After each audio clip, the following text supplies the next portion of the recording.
Mom72 coming at you with a safety video. This is how to change your battery in your smoke alarm or smoke detector. This model may differ from yours, but this is how to do it on this one. You cannot make music or build models if your studio burns down. So this one right here is going out as a safety video. So what you want to do first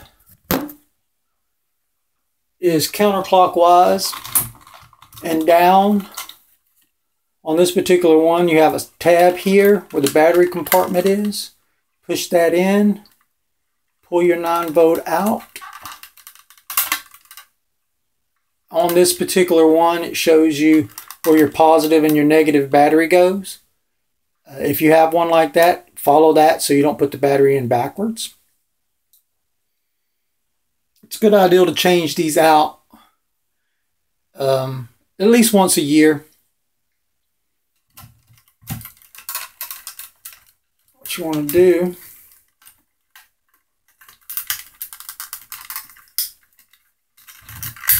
is put the battery back in there.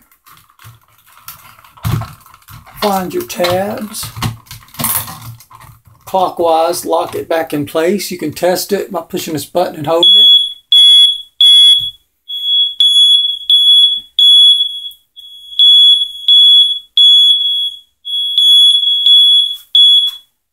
Alright guys, have fun, and remember, safety first.